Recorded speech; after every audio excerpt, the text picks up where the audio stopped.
Welcome into this edition of Tampa 2. Casey Phillips here with staff writer Brianna Dix, and not a win that we are talking about, but definitely a better version of the matchup against the 49ers than last year. Yes. Todd Bowles has made it very clear we do not believe in moral victories, but here on this podcast, I do. I'm choosing to believe in some positive things we can take away from that game. It's Thanksgiving week. We're thinking about what we're thankful for in these games. That is we are. My decision of how we're going to go about this today. So for you, what are some of the big picture takeaways on each side of the ball? Well, it was a hard-fought battle, and I think one of the biggest things for me specifically was kind of the defensive lull that you saw in the third quarter. The 49ers had the 2 touchdowns, and then really just the offense was able to move down the field, were able to sustain drives, were able to get the big plays, but they weren't able to punch it in when it mattered most in the second half. And I think that's really one of the things that the coaches have really stressed this week is we've got to be able to punch it in. In some of these close games, the margin for error is very small. And when you work all the way down the field, you have these methodical drives, but then you're not able to get it in, that momentum just kind of shifts. And then obviously defensively, the 49ers kind of started out, Christian McCaffrey was able to, kind of balance a lot of those runs outside, and then they were able to exploit kind of the middle of the field, getting those guys crossing the face of the Bucs defenders with Deebo Samuel, with Brandon Ayuk, kind of some of those explosive plays that the Bucs were giving up, like the 76-yard touchdown. So I think it's how they're able to kind of use this to build momentum moving forward against the Colts and how they're able to really kind of get more discipline, get that communication rolling, and be able to really kind of hone in on some things in the red zone, really on both sides of the ball. Yeah, I think missed opportunities offensively is definitely the name of the game, but the good news is it meant there were opportunities, right? That they had chances. They had the opportunity to tie it up, to even maybe go ahead if a couple things go differently at the end there, which is, I think, a big deal. But yeah, some turnovers, some drops, those self-inflicted wounds that we talked about, especially against a team like the 49ers who are so talented. You can't be beating yourself. Right. And I do think that I'm sure that Baker would say, he probably was trying to do a little bit too much in terms of that fumble where, it's 1st and 5, live to fight another down kind of thing. But that's also the thing that we love about Baker, right? He extends plays in that situation. It didn't work out. But so far this year on third downs and key situations, has that high effort. It has worked really well. And of course, got to talk about Mike Evans as we do every week. Another touchdown. Yes. So he is now tied with Hall of Famer Don Maynard for 15th in NFL history in terms of touchdowns, receiving touchdowns, I should say. Right. That is still just wild to me to think. In the whole history of the NFL, there are only 14 people now with more receiving touchdowns than Mike. And Bucs fans have gotten to watch all of them. And I just think that is a really special, cool thing to keep in mind as he does this. There were only 3 possessions in the first half, which is challenging. It just means that a lot of your guys are just not going to get as many touches. Yeah. Mike and Chris were not as involved as early as I'm sure the team would have liked. Chris didn't get a catch till the second half. I don't know if it's something where you just say you have to get it to them, or if it is okay to say, hey, we just are going to take what the defense gives us. Right. It's going to be interesting to see how they try to move forward with that.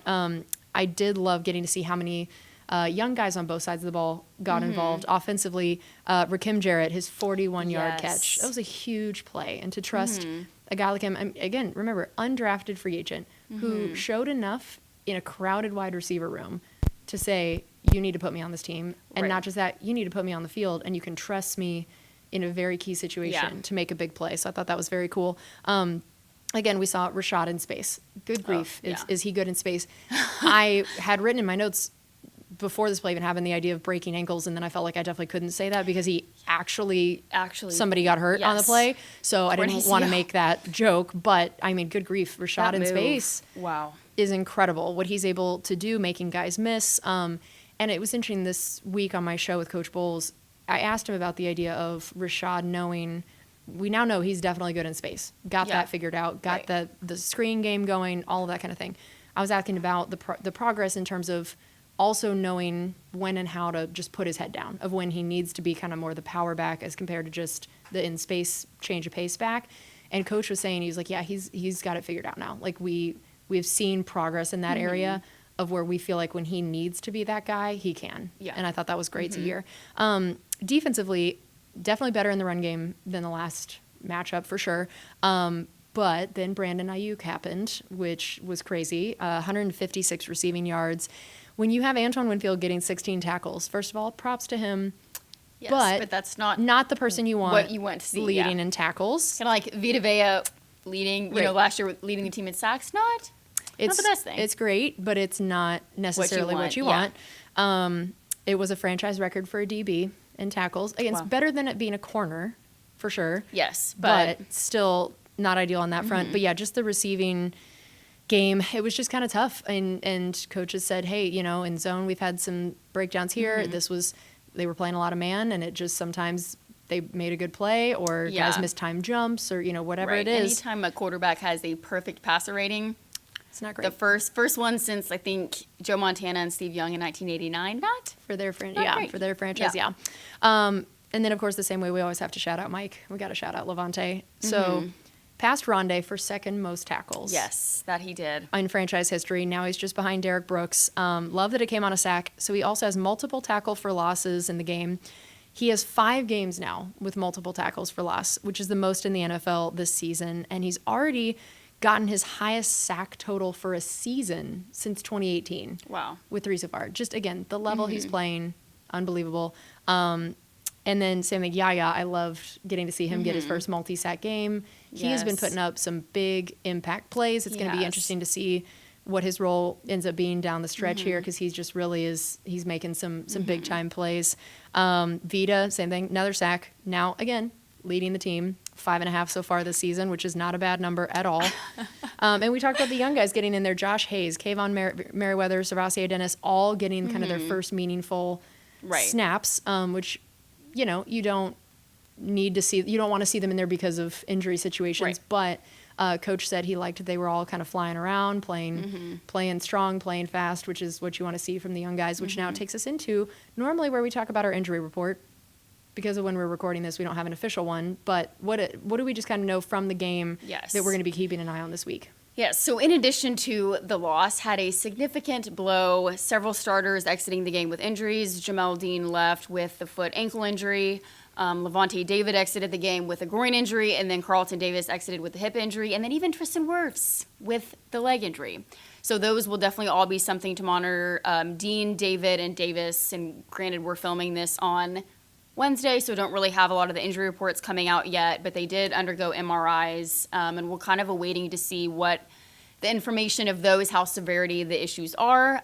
So that'll be certainly something to monitor, but Josh Hayes, Dee Delaney, Zion McCollum, these are guys that are certainly going to potentially have bigger roles this week if Dean or Davis aren't able to go. So how do you see that affecting the defense overall, and what Bowles likes to do against this Colts team? I mean, how are those injuries going to really be impactful? Well, I think especially when you're facing a team like the Colts that have kind of a similar scheme to what the Eagles do with kind of the downhill rushing attack with Jonathan Taylor, the RPO game, and all of those things that they like to dial up. I think similar to what they face with some of these guys like Derrick Henry or Christian McCaffrey or Deebo Samuel, the game tackling, the pursuit angles, all of that is going to be key this week, because the 49ers are really good at, the second level blocking and stressing the C gaps with Trent Williams or Kyle Juszczyk or George Kittle.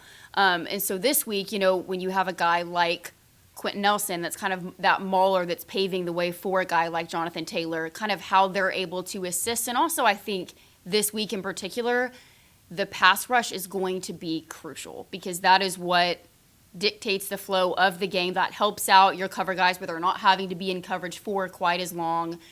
Force Gardner Minshew to make some mistakes, force the quick throws, the errant throws where they're able to get their hands on balls. So I think all of those things kind of working together are going to be critical. But I mean, this is next man up mentality. It's week to week. And I think when you've seen Zion McCollum, especially in there this year, when they have sustained injuries, he's done a really incredible job and has been one of the guys that I would say has probably been the most improved on this roster. So how, he's a guy that's going to have to fill those shoes and step up if his number's called. So now let's go ahead and get into some of this matchup stuff. Let's start with our one-on-ones. What are the individual guys you're excited to see? This week, I am going to go with Kalijah Kancey against Quentin Nelson, and then Chris Godwin against Kenny Moore. And Kenny Moore is kind of a guy that was really exciting to study this week, because he's one of the best slot guys in the NFL. They use him in that role and kind of those nickel and dime packages. But I think what was kind of a really telling thing was I always love watching the top 100 videos just to see the way that the peers think about a specific player says a lot about who they are as a player in the NFL. And watching Kenny Moore's, Chris Godwin was actually one of the players that they interviewed on him. And Chris Godwin said, this is the toughest nickel corner I have ever gone up against. But just in the modern NFL, they have to be able to do so many things at an elite level. The man coverage, the zone, you have to come down in the box against the run, you have to blitz. And Kenny Moore is one of those guys that he does all of that at an elite level. And kind of just the way that he's able to shoot gaps through the B or C gaps, I mean, in the way that a linebacker would on a blitz, but also just his ability and how adept he is at his ball hawking skills. I mean, the game against the Panthers that kind of got the Colts on that winning trajectory after the kind of the stretch of their losses, he had 2 interceptions returned for touchdowns, 2 pick sixes. That's insane for a nickel corner. I mean, the guy is just so incredible at diagnosing, keying in, reading the quarterback's eyes. So especially this week, that's going to be really crucial for Baker Mayfield to know where he's at.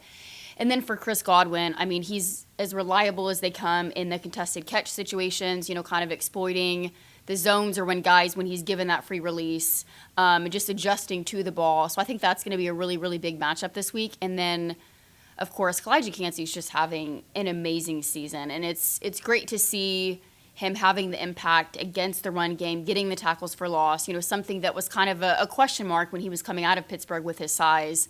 But then also just to see kind of the added dimension that he brings to the pass rush in the interior alongside Vita Vea with, I mean, the first step quickness, the contact balance that you're really seeing starting to pop. But then Quentin Nelson, man, he is a different breed. And he didn't have quite the production last season, kind of had some injuries that I think were really a big part in hindering kind of the production and the sacks that he gave up. But just that Mauler mentality, but also at the same time, he's a technician, which is kind of a very lethal paradox in the NFL that he's able to do both those. But I mean, just you watch him on tape and he just straight up like forklifts defenders out of gaps. It's insane. So I think that's going to be really crucial for this week in kind of getting some hopefully push on Gardner Minshew and what they're able to do there. Yeah, I had a very similar thing. I had said Vita instead of Kalijah, but I said Vita against, and I had said Quentin Nelson / Jonathan Taylor. I view it as the same thing, right? It's how do you do against Quentin to be able to get to Jonathan Taylor? Yeah. You know how much they're going to want to run right Quentin's behind, side, right? Like that's what they're going to want to do. That left side. And I think that we've seen Vita these last couple weeks in particular doing an incredible job both in the run game and still getting to the quarterback, getting that push. I think you were right to pick Kalijah as well because we've seen that there was such a question about Kalijah coming out of college. Was he going to be as good at the run game as the pass game because of his size?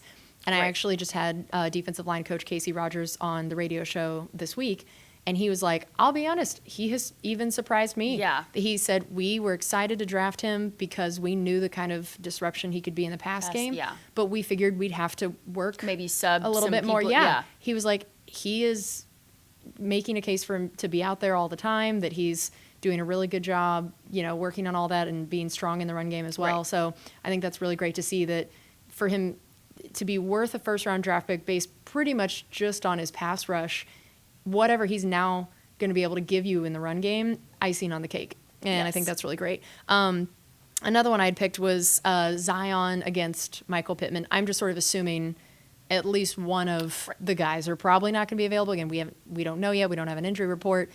Just feels like the odds are decent that at least one of those guys may not be able to go. Mm-hmm. And so then in that case, Zion's the next guy up. Michael Pittman can do some damage to you. And how does he step in, to that role when we know they're going to want to run first to open things up? Mm-hmm. And then, can you eliminate some of those deep ball things to be able to force them to continue to try to run a Vita and eventually be very tired of doing that. Other side of the ball, I decided to go with Robert Hainsey against DeForest Buckner. Oh, dude. It's a potent little matchup there. That's definitely one of my positions. Yep. To watch. Okay, great. So that that's was like the whole interior. That's the thing. Yeah, Our whole interior. one-on-ones, the positions, I agree that it was like, this is every game we could make the case for being won or lost in the trenches. Yep. This game in particular definitely is going to be won or lost in the trenches. So, all right. Well, then on that note, take it away for your position So group. to piggyback off of what you just said, for the positions to watch, I did the defensive line and then the interior of the Bucs offensive line against DeForest Buckner. Really for the defensive line, just kind of the things we've talked about and going up against Derrick Henry and a lot of the really elite backs they faced. But Jonathan Taylor, getting him, he is nearly impossible to bring down if he gets past that second level. So bottling him up at the line of scrimmage, but also just being able to get impact in the pocket on Gardner Minshew and kind of force some of those mistakes to help out the coverage on the back end if you don't have Davis, if you don't have Dean. But Jonathan Taylor, he's such an incredible kind of really transcendent back, because not only does he have the power between the tackles of, say, a Derrick Henry, but then he has the elusiveness in space and is so hard to bring down and kind of has both of those things that typically a back's just kind of one or the other, and then you have that change of pace back that kind of takes over, that he's more of the shifty guy in space, and then you have more of the power back. But he kind of is all in one as a running back, that makes him extremely, extremely difficult to go up against. I mean, just the season he had in 2021 is one of the best seasons probably in the history of the game that a running back has produced. So just being mindful of that, and obviously he's kind of what dictates their offense. So if you're able to kind of limit him, then that limits what they're able to do. And then the interior of the Bucs offensive line, and like you mentioned, DeForest Buckner is just incredible. And like we always like to do, Scott Smith always has the fantastic stats.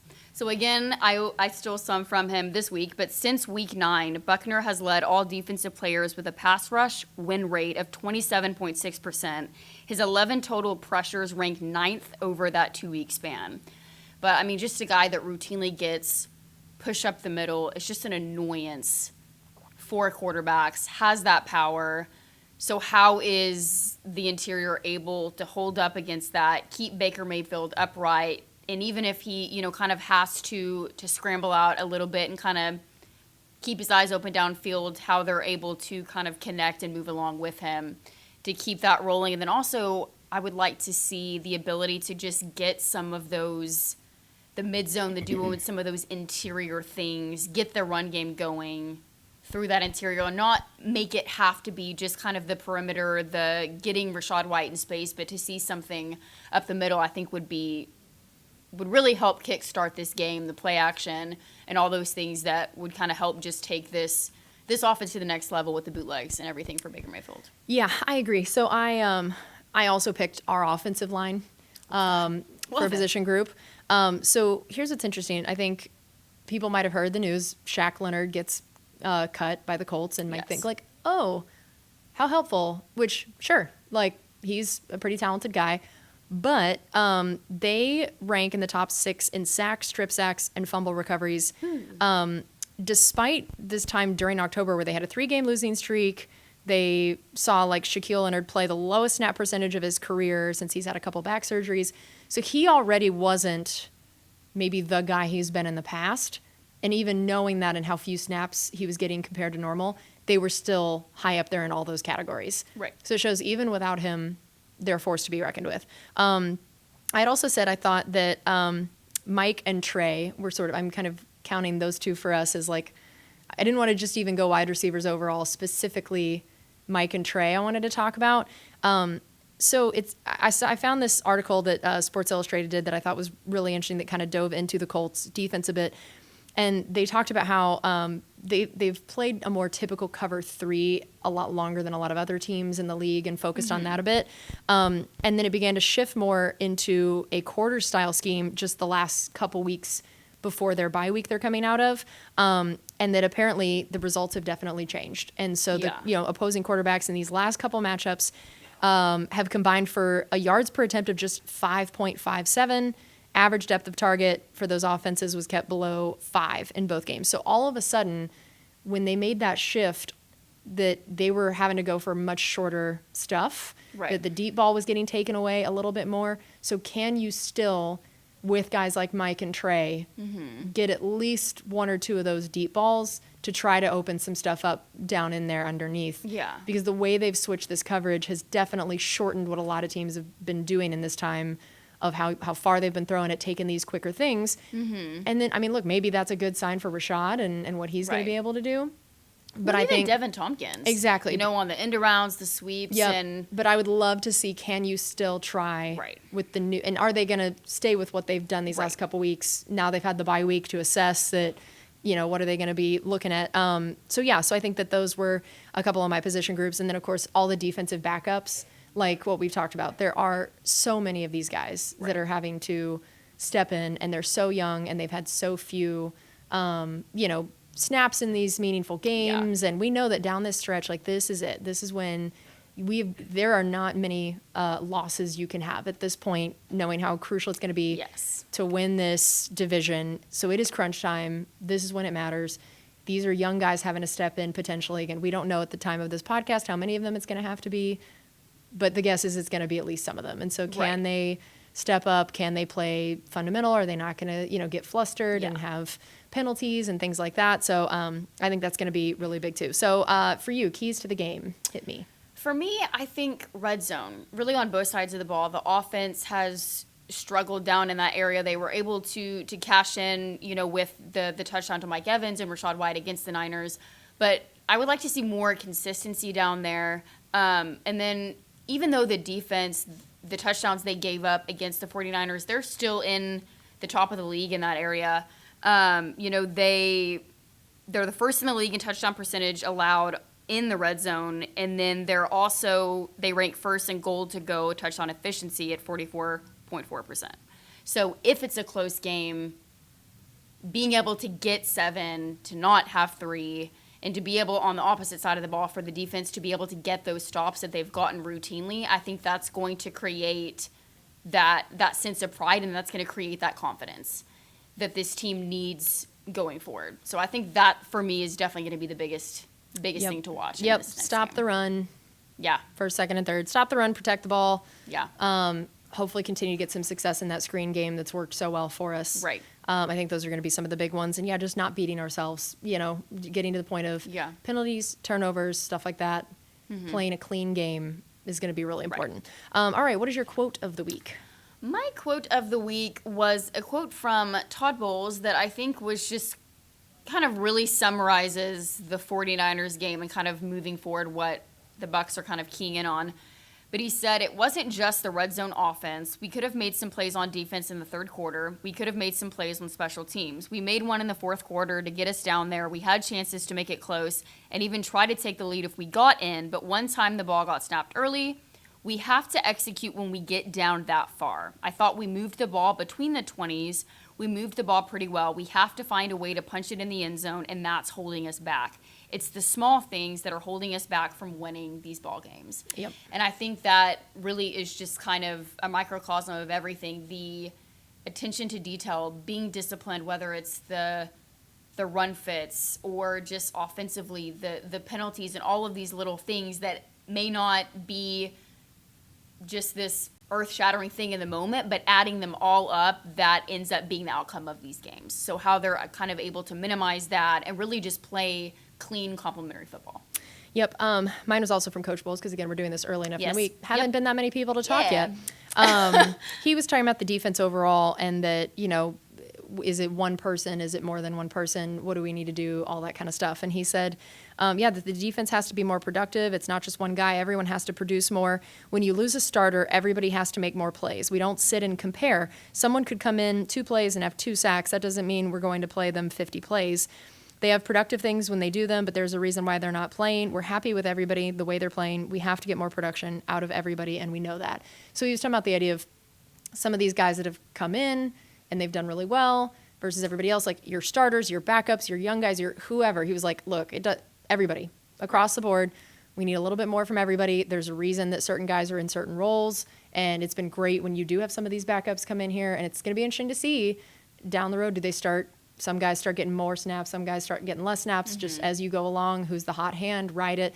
But that he was saying everybody across the board, they expect a little bit more production from. And he was saying that, meaning even if these young guys are coming in, we're expecting it from them too. Right. That no matter who's in that game, they expect the same level from them no matter what they are. All right, and we always close with our human interest fact of the week, our off-the-field story. It's Thanksgiving week, so I had to go with shouting out Turkey Time with the O-line supported by Publix. This was just... It's one of the best events of the year, and I just wanted to give everybody a little bit more, some fun facts about it, some background, some history, some things to know about it. So first of all, this year, 17th annual. That's amazing. Man. It shows that no matter how many times you get new offensive linemen coming through this building, it just gets passed down. It's always that tradition. Generation to generation, which I love. So this year, they distributed over 1,000 full Thanksgiving meals, and the Tampa Bay Buccaneers Foundation Social Justice Fund will also present a check matching the players' and coaches' distribution of $43,500 to the nonprofit organization Feeding Tampa Bay. I just thought that was so incredible that it's, again, so much of the players and coaches are funding this, driving this, but also the Social Justice Fund coming in with a matching grant, which is great. The tradition was launched in 2007, and following this year's distribution, the annual effort will have provided more than 13,500 underserved families with Thanksgiving meals. Wow. That's incredible. So shout out to the offensive line every year, no matter how tired they are at this point in the season, no matter how much they probably don't want to have to go stand outside for a few hours on some concrete that's a little rough on the joints. They show up, they're there, they got a smile on their face. I saw also Baker Mayfield join in this year. Love when guys, I know Rashad came last year, I don't know if he came this year, but he's just, I think they just need to add him to an honorary the member. Impact meetings. Yes, just the honorary member that's at everything. For everything. So yeah, so shout out to that. All right, that is going to do it for us in this edition of Tampa 2. Thank you so much for being with us, and we hope you have a wonderful Thanksgiving with family and friends, and we'll see you next week.